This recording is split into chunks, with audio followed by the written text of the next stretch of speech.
jeden národ, překvapivě Finové.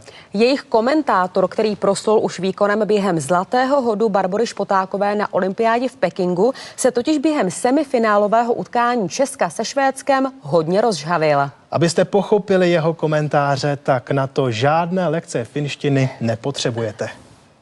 Ja sitten alkaa viimeinen tsekkivyöry. Sekunnit kuluvat. Tsekki pitää kiekko maalin takana. Oma tsek. Ja sieltä tulee